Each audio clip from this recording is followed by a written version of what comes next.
Mini, micro और small offices में सबसे इंपॉर्टेंट होता है वर्क स्टेशन, यानी कि जैसे अपना स्टाफ बैठता है वो डिपेंड करता है आपके ऑफिस कल्चर के ऊपर। आपका ऑफिस कल्चर ओपननेस का है, सीक्रेसी का है, कि आपको थोड़ा कंसंट्रेशन के लिए अलग जगह चाहिए, उस हिसाब से आपके वर्क स्टेशंस डिजाइन होते हैं। वर्क स्टेशंस मेनली दो टाइप के होते हैं, एक पार्टीशन बेस्ड वर्क स्टेशंस और दूसरा होता है desking system. Welcome to the third episode of small office design. इसमें हम कवर करने वाले हैं ऑफिस फर्नीचर और बेसिकली सबसे इंपॉर्टेंट है वर्क स्टेशंस के बारे में। वर्क स्टेशंस के अलावा ऑफिस में और भी इंपॉर्टेंट तरह के टेबल्स होते हैं। उसमें से एक है कॉन्फ्रेंस या मीटिंग टेबल एंड दूसरा है बॉस टेबल या मैनेजर टेबल। इन दोनों के ऊपर हम वीडियो के एंड में चर्चा करेंगे। डेस्किंग सिस्टम ये ओपन, कंटेम्प्रेरी और मॉडर्न वर्क स्टेशन सिस्टम है। ये वहाँ होता है जहाँ पे ओपन कल्चर प्रमोट किया जाता है, जहाँ डिस्कशन इंपॉर्टेंट होता है, जैसे कि स्टार्टअप्स और IT sector. Partition based work stations traditional work station जैसे बनते थे पहले प्लाईवुड में, उसी का एक मॉड्यूलर वेरिएंट समझ लीजिए। इसमें पार्टीशन काफी इंपॉर्टेंट रोल प्ले करता है, जो कि बहुत अच्छा प्राइवेसी भी देता है पूरे टीम को। इसी फीचर की वजह से ये अकाउंट सेक्शन, बीपीओ और कॉल सेंटर में काफी ज्यादा उपयोगी है। डेस्किंग सिस्टम एक self supporting work station system है जिसमें कि एक्सक्लूडेड मेटल लेग्स यूज होते हैं। ये जो मेटल लेग्स हैं या तो ये एल्यूमिनियम एक्सक्लूजन के हो सकते हैं या एमएस के हो सकते हैं। इंटीरियर डिजाइनर्स या आप इसके लेग्स के डिज़ाइन में या पाउडर कोटिंग में, यानी कि शेप शेड में खेल के इसे और कंटेम्प्रेरी बना सकते हैं। इस सिस्टम में दो लोगों के बीच में एक पार्टीशन आप खड़ा कर सकते हैं ताकि उनकी एरिया डिफाइन हो। ये पार्टीशंस हो सकते हैं back painted glass, soft board या मैग्नेटिक बोर्ड के। ये जो पार्टीशन है ये टेबल के डेस्कटॉप के ऊपर माउंट होता है स्क्रीन के जैसे। और पार्टीशन बेस्ड वर्क स्टेशंस में पार्टीशन अकेला ही मल्टीपल रोल्स प्ले कर लेता है। यही पार्टीशन आपको टेबल के नीचे वायरिंग ले जाने में हेल्प कर रहा है और एज एन एप्रन भी काम कर रहा है, और टेबल के ऊपर सॉफ्ट बोर्ड, व्हाइट बोर्ड या मैग्नेटिक बोर्ड की तरह भी काम करता है। ये जो टेबल है वो 55 mm थिक होता है, काफी मोटा होता है, ताकि ये पूरे स्ट्रक्चर का लोड जो है वो अकेले ही बेयर करें। डेस्किंग सिस्टम पार्टीशन सिस्टम से 1.25 टाइम्स महंगा होता है क्योंकि ये बनता है अलग अलग कंपोनेंट से। लगभग 5 कंपोनेंट्स मेन है।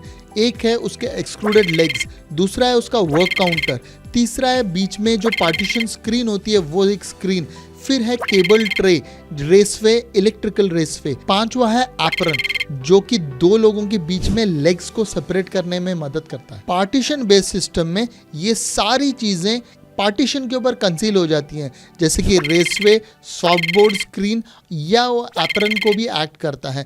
इसीलिए पार्टीशन बेस्ड हमेशा सस्ता होता है डेस्किंग सिस्टम से। ये दोनों ही टाइप के वर्क स्टेशंस काफी सारे क्लस्टर फॉर्मेट में हम बना सकते हैं, यानी कि ग्रुप कर सकते हैं, जैसे कि linear back to back, L shape back to back, और एल शेप को आप इन अ ग्रुप ऑफ 4 और 3 भी डिजाइन कर सकते हैं। और इतना ही नहीं, इनको ही आप फिर मल्टीपल क्लस्टर्स ज्वाइन करके एक बड़ा ग्रुप भी बना सकते हैं। अब हम प्लान करते हैं इन वर्क स्टेशंस को ऑफिसेस के अंदर। इन्हें ढंग से समझने के लिए अब बारी है इन वर्क स्टेशंस को प्लान में बिठाने की। इन्हें ढंग से समझने के लिए हम रेफरेंस लेते हैं पिछले अपने 2 वीडियोस में, जो हमने एग्जांपल्स लिए थे 3 टाइप के ऑफिसेस का। पहला था माइक्रो, फिर था मिनी और फिर था स्मॉल ऑफिस। तो इन तीनों ऑफिसेस में हम वर्क स्टेशंस को बिठा के देखते हैं कैसे प्लानिंग बैठता है। तो शुरू करते हैं माइक्रो ऑफिस से। पिछले वीडियो में हमने माइक्रो ऑफिस के केबिन और वेटिंग एरिया डिजाइन कर चुके थे, तो अब हम जो पूरा बचा हुआ एरिया है उसको हम वर्क स्टेशंस के लिए यूटिलाइज करते हैं, क्योंकि जनरली ऐसे छोटे ऑफिसेस में आपको एक सेपरेट मीटिंग रूम की या कॉन्फ्रेंस की जरूरत नहीं पड़ती, क्योंकि स्टाफ ही कम होते हैं। इसमें हमने नंबर ऑफ स्टाफ या टीम 10 से 12 इमेजिन किया है, जिसको हमने लीनियर और लीनियर बैक टू बैक के कॉम्बिनेशन से अचीव किया है। जनरली ऐसे टीम्स में एक टीम लीड भी होता है, जिसको हमने एक एल शेप डेस्क देकर उसको थोड़ा एक सेपरेट आइडेंटिटी और एरिया दिया है, जो कि पोजीशन ऐसा किया गया है ताकि वो पूरे टीम के ऊपर एक साथ नजर भी रख सके और सबको एक साथ गाइड भी कर सके। अब वर्क स्टेशंस बिठाते हैं मिनी ऑफिसेस में। ये जो एग्जांपल मिनी ऑफिसेस का हमने लिया है, इसमें 2 पार्टनर्स एज्यूम किए हैं और एक तरफ कॉन्फ्रेंस रूम, और टोटल 20 स्टाफ की रिक्वायरमेंट हमने एज्यूम की है। तो 20 स्टाफ को यहाँ बिठाने के लिए आइडियल जो हमें लगा वो है लीनियर वर्क स्टेशंस। इस लीनियर वर्क स्टेशन अरेंजमेंट में हमने बैक टू बैक स्टाफ को बिठाया। इससे बहुत अच्छा सर्कुलेशन भी हुआ है और ऑप्टिमम यूज ऑफ स्पेस हुआ है। आप चाहिए तो इन वर्क स्टेशंस को किसी और पैटर्न में भी बिठा सकते हैं, जैसे कि एल क्लस्टर्स में या mirror of L clusters fan shape में, किसी भी और शेप में बिठा सकते हैं। लेकिन इससे इतने सारे स्टाफ अकोमोडेट करने मुश्किल हो जाएंगे। स्टाफ की क्वांटिटी अगर कम है तो आप इसमें प्ले कर सकते हैं। तो अब बात करते हैं स्मॉल ऑफिसेस की। हमने स्मॉल ऑफिस को पिछले वीडियो में एनबीएफसी या बीपीओ अज्यूम किया था, तो इसमें करीबन स्टाफ 50 अज्यूम करना सेफ रहेगा। जनरली जब स्टाफ इतना बड़ा होता है तब इसको मल्टीपल टीम्स में या ग्रुप्स में बांट दिया जाता है, क्योंकि वो अलग अलग काम भी करते हैं। इस केस में हमने स्मॉल ऑफिस के केस में हमने एक मेज़ानाइन फ्लोर अज्यूम किया है, जिसकी वजह से हम अभी स्टाफ को और टीम को डिवाइड कर सकते हैं। तो नीचे की तरफ करीबन 15 हमने वर्क स्टेशन डाले हैं, जो कि ऑफिस रिलेटेड वर्क्स या पेपर वर्क कुछ कर सकते हैं। और मेज़ानाइन फ्लोर में भी जो बचे हुए स्टाफ है उसको भी हमने 2 टीम्स में डिवाइड कर दिया है। इन दोनों ही टीम्स को हमने एक पार्टीशन से डिवाइड कर दिया है, ताकि एक एरिया और दूसरे एरिया को अलग से डेफिनेशन मिल जाए। तो एक सेक्शन आप अकाउंट्स या एडमिन वालों को दे सकते हैं और दूसरा सेक्शन कॉलिंग या मार्केटिंग डिपार्टमेंट को दे सकते हैं। ये तीनों ही टीम्स हमने linear and back to back linear से ही वापस फुलफिल किया है, नहीं तो इसमें इतने ज्यादा स्टाफ नहीं बिठा सकते थे। तो आपने अगर ढंग से नोटिस किया हो तो तीनों ही ऑफिस में हमने linear and back to back linear का ही हेल्प लिया है, ताकि हम अपने टीम्स को ढंग से बिठा सके। जनरली स्मॉल ऑफिसेस में आपको यही कॉम्बिनेशन और क्लस्टर यूज करना चाहिए, नहीं तो आप बहुत ज्यादा लोगों को अचीव नहीं कर सकते बिठाने के लिए। मिनी, माइक्रो और स्मॉल ऑफिसेस में दोनों ही टाइप के वर्क स्टेशंस बैठ सकते थे, डेस्किंग टाइप या पार्टीशन टाइप। अब हम बात करते हैं अर्गोनोमेट्रिक्स के बारे में। दोनों ही स्टाइल के वर्क स्टेशंस में अर्गोनोमेट्रिक्स सेम ही होते हैं, जैसे कि लगभग हाइट आपकी 30 इंच होनी बहुत ही आइडियल है। अगर स्टैंडिंग वर्क स्टेशंस आप डिजाइन कर रहे हैं तो आपकी हाइट 42 टू 48 इंच के बीच में फ्लक्चुएट हो सकती है। वर्क स्टेशन की जो डेप्थ होती है ये मिनिमम 21 इंचेस होनी चाहिए और मैक्सिमम 24 इंच तक हो सकती है। इसकी जो लेंथ है वो मिनिमम 27 टू 28 इंचेस होनी चाहिए। ये एक्सटेंड हो सकता है 36 इंच तक। अगर सिंगल पर्सन वर्क स्टेशन है और उसे बिलो काउंटर पेडेस्ट्रियल स्टोरेज चाहिए तो उसमें 18 इंच प्लस करना न भूलिए, क्योंकि पेडेस्ट्रियल की जो विड्थ होती है वो मिनिमम 18 इंच आइडियल है। 2 स्टाफ के बीच में एक पेडेस्ट्रियल स्टोरेज शेयर कर रहे हैं तो दोनों में उसकी विड्थ डिवाइड हो जाती है 9-9 इंच। इससे optimum use of work station होता है और जो वर्क स्टेशन का क्लस्टर होता है उसकी लेंथ भी कम हो जाती है। ये पेडेस्टल्स आप 3 तरीके से डिजाइन कर सकते हैं, single drawer and shutter, 3 drawers या 4 ड्रॉवर्स। अगर आप शेयरिंग पेडेस्टल बना रहे हैं तो आप 2-2 ड्रॉवर्स का कॉम्बिनेशन लेंगे तो बहुत अच्छा रहेगा। अगर आपको और भी ज्यादा स्टोरेज की रिक्वायरमेंट है तो कोई भी wall facing linear work stations के ऊपर, वॉल के ऊपर आप स्टोरेज ले सकते हैं। लेकिन अगर आपके पास कोई भी ऐसी वॉल या वर्क स्टेशन का सेट नहीं है जो दीवार फेस कर रहा है, तो फिर आप सबसे पहले अपने ऑफिस में स्टोरेज प्लान कीजिए एक वॉल के ऊपर। उसके बाद जो बची हुई जगह होगी उसको आप वर्क स्टेशन बनाइएगा। और किसी भी केस में अगर आप एल वर्क स्टेशन ले रहे हैं तो जो एल वाला पार्ट होता है उसके नीचे तो आपको स्टोरेज मिल ही जाता है। अब बात करते हैं कॉन्फ्रेंस रूम या मीटिंग रूम के बारे में। लेते हैं एग्जांपल मिनी ऑफिस का। यहाँ जो कॉन्फ्रेंस रूम है ये कॉन्फ्रेंस रूम फॉर 10 है, तो इसके पार्टीशन को कैसे प्लेस करें ये जानते हैं। और उसके भी पहले ये जरूरी है कि टेबल की साइज क्या हो।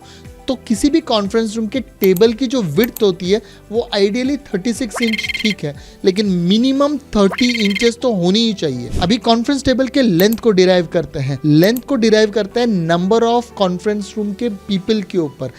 This conference room was design for 10 people, तो दोनों बाजू में 4-4 लोग और दूसरे बाजू में 2 लोग। इस हिसाब से 4 लोग वन साइड आए। पर पर्सन 2 फीट्स आपको देना होता है आइडियली, तो 2 × 4 8 फीट।